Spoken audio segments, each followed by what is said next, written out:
This episode is brought to you by freedadcourse.com. You are always one conversation away from changing your life, and the power of hello is something that I subscribe to every single day, and I'm always saying hello to new people everywhere I go.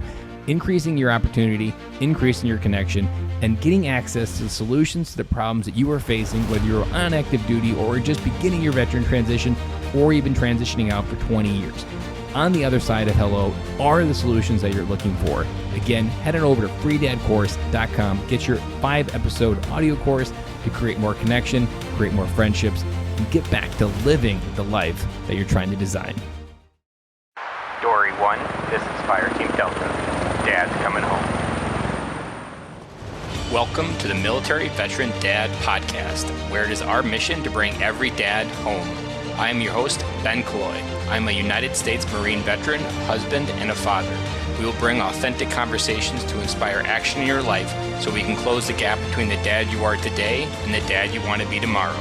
This is the Military Veteran Dad Podcast. Welcome back to the Friday Solo Series. I am your host, Ben Killoy, and if this is your first time on the Friday Solo Series, essentially this series of episodes within the Military Veteran Dad Podcast is to bring you a little bit of wisdom directly from me without a lot of extra fluff, but just straight dropping the value. And it's a short 5 to 10 minute episode. Some run long, higher, a little bit 20, but my idea is to bring you something on my heart, something on my mind that I know that you guys need to hear, and this is my vehicle to bring it. If you have an idea of what I could call the Friday Solo Series, because right now I've been running on this idea and this name for the lack of a better one, but I did not want to stop that from launching.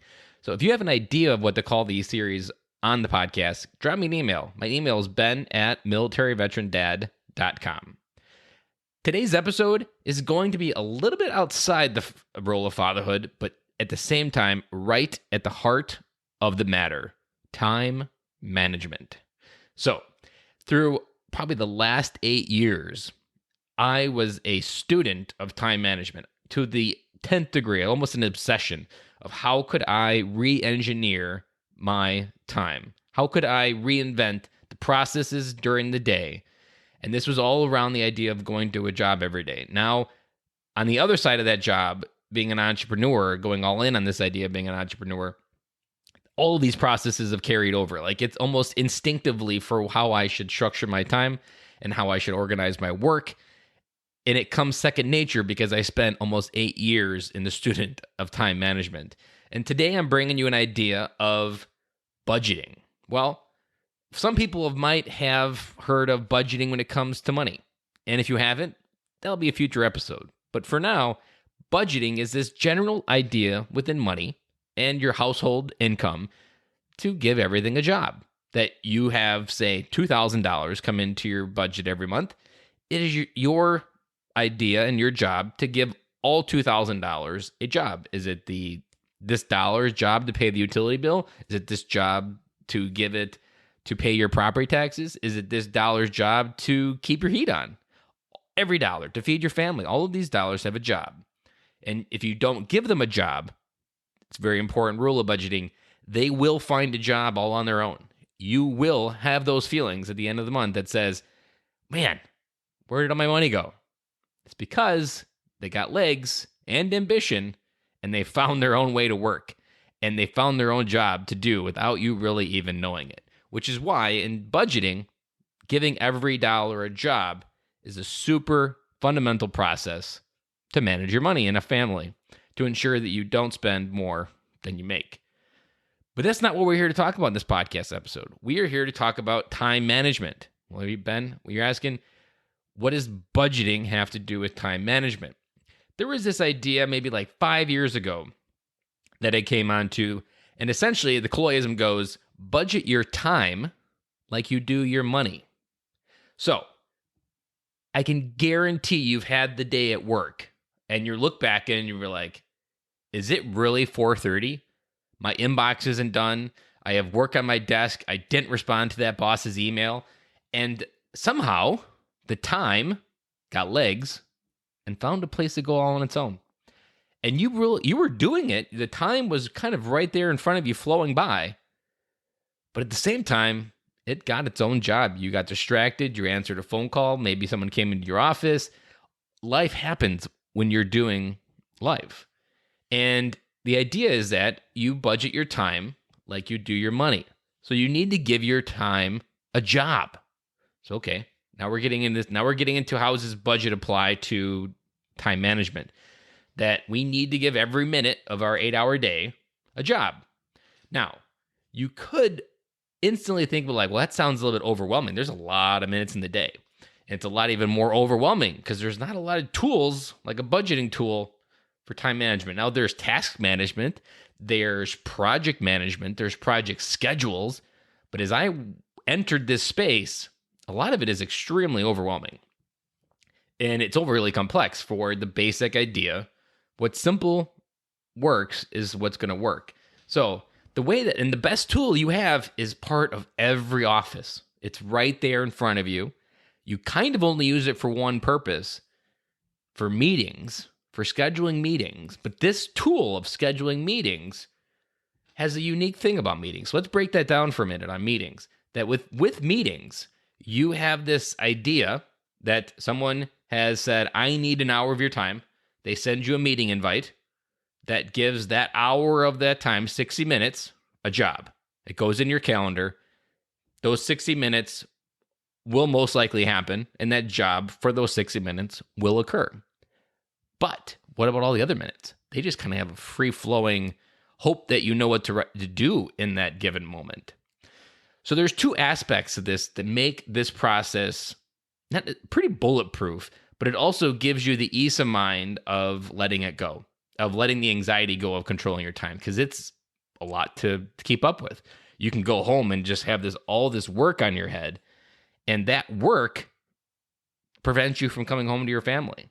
That it's there on Friday because, oh man, it's Friday, and that task I should have did on Monday is still there. And if you have that task on your head, you're not really being present with your family. So that's how this kind of ties all into it is being part of a military dad or a dad.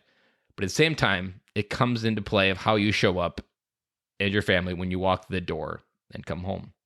So let's break it down into 2 steps. The first step is the most important step, the collection process. Once a week, at the end of the day on Friday, you need to have what's called an after-action review, where you fly up to 30,000 feet. You collect all the to-dos. You collect all the projects. You collect all the emails that really needed your attention. And you list them out. And you do this on Friday afternoon for the upcoming week. So you do 2 modes of reflection. You reflect back on the week, what didn't get done, that needed to get done. So that way you can make sure it does get done. And second, you look forward in the week at 30,000 feet and say, I've got 5 days of time, 40 hours. Where can I make this most effective? What things in that 40 hours need to fit? And that Friday afternoon, you take this idea and you implement it in a way that allows you to get it done. So you have this list, you are prioritizing, you've done the past, you've done the future, you bring it together on a list. Now you have to actually do the budgeting part. Give that task a job and give it time allocated with that to make that job happen. So you go to your calendar, use the appointment function instead of the meeting function, and give blocks on your calendar assignments. So look at your calendar, look at the task. Say this task takes an hour and a half. Go to your calendar, find an hour and a half, create an appointment, put some basic descriptions there. If you're using Outlook, there's a cool function that you can go up into the quick tasks and actually create a quick task that says create a appointment with email as attachment, which actually allows you to take an email message that maybe you need to work on that maybe takes an hour of work to formulate a reply to or to do whatever that person's asking, to take that email message, convert it and attach it in the appointment and put it in the hour that you need to get that done. And you do that over and over for all the things on your list that you need to get done. And then when you look at your list for next week, you have a lot of time open. You have a lot of time also that has jobs. And then you can start maybe filling in those gaps. Another one that also helps is try to schedule when you look at your email. Try not to stay in your email that entire time. Try to only look at email twice a day, in the morning and the afternoon. Maybe even go extreme and turn the notifications off. I know I did that for probably 5 years. If you wanted my attention, email was never going to be the way because I would only check it twice a day. And by responding to a message instantly, you're only enabling people to communicate with you through email. And a lot of emails never meant for instant communication. There are far better tools for instant communication.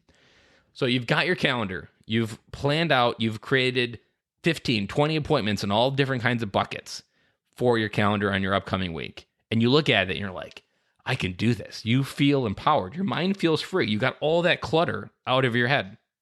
All that clutter is out. You're looking forward at the events and you're like, this next week, I am going to crush it. Also, make sure that you also made that appointment for the weekly review on Friday so that someone doesn't take it.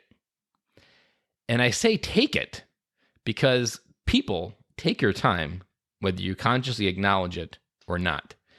How many times have you had someone come into your office and say, Bill, I need 30 minutes of your time? And you're like, yeah, sure, why not? And you go help. But at the same time, that's 30 minutes that you just lost. That's 30 minutes that you consciously gave away.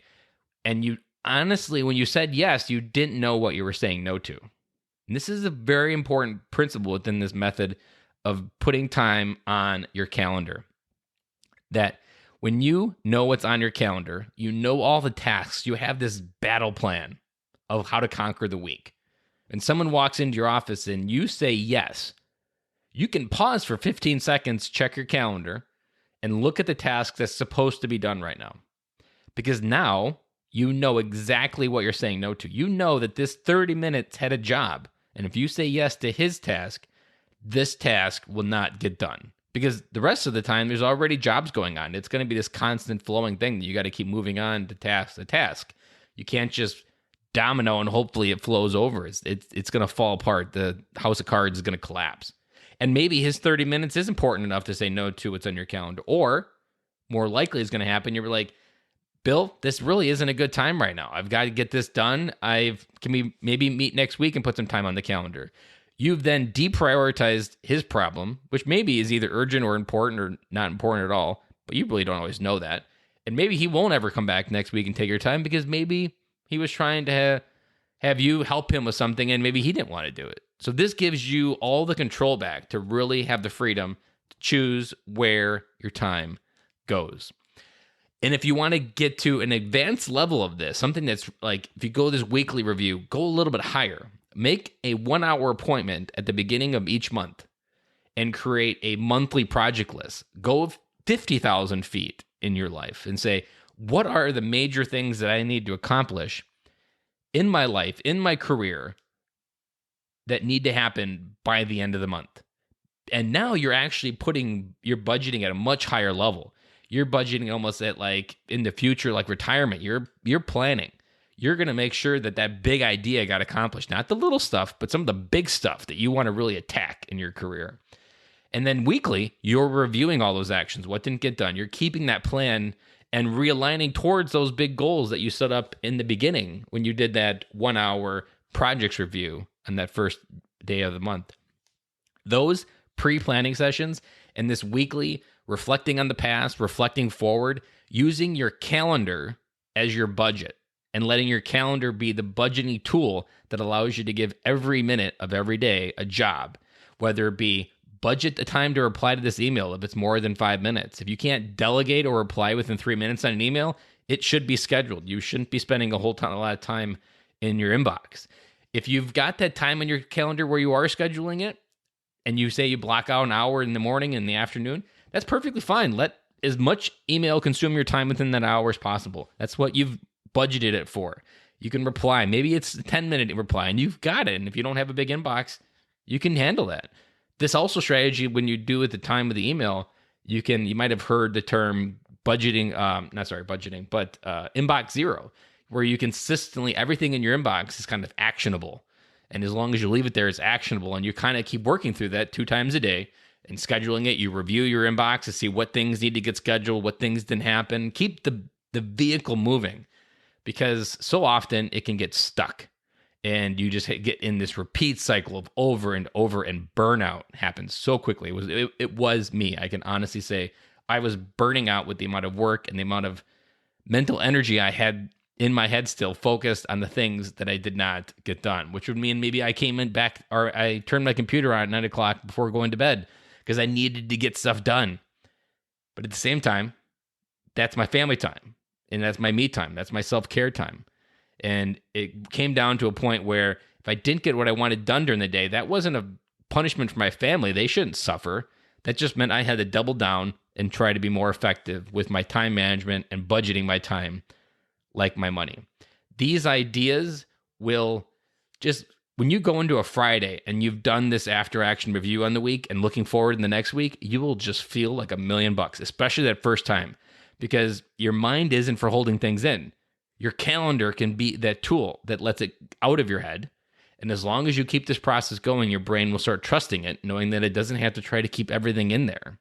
And all of these ideas aren't necessarily mine, but I've kind of taken a lot of different things that I've implemented and brought them into the system. The bigger one that I've taken away, if you want to catch a book, which is kind of like almost like a Swiss Army knife for all things time management, is Getting Things Done by David Allen.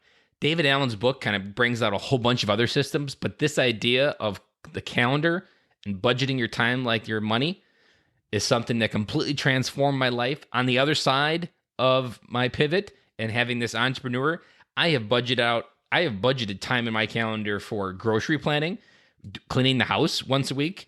I have budgeted the time when my wife or my daughter's at daycare so that I make sure I can plan my work activities within the hours that she's at daycare. I've budgeted when my kids are home.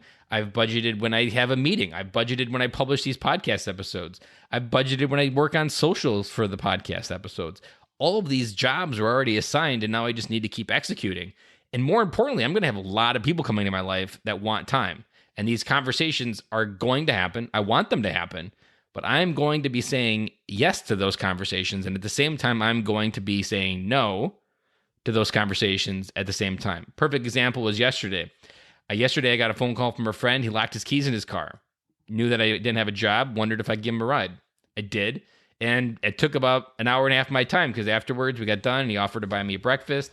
And that breakfast and conversation helped me enrich my life that day. He's an older guy and he's got a lot of great stories. And I knew exactly what I traded time for. It was 2 applications for a job that I was supposed to apply for. And I just rebudgeted that time this morning. And what I knew when I said yes to his, I knew consciously exactly what I was saying no to because I had already scheduled that this hour of time, apply for these 2 jobs and see where that goes. But knowing if I wouldn't have had this budgeting schedule, I wouldn't have been able to instantly say, I probably would have said yes very quickly because it's just people's nature to say yes because you want to be helpful. But it would have been when I got home, it'd have been like, oh, damn, I really wanted to do that. And I completely forgot about it. And maybe I would have kept forgetting about it. But by doing these after action reviews and the whole week, looking backwards and forwards, that is the single most game changing for your ability to come home as a dad, your ability to come into work with a plan, with a mission, with a focus.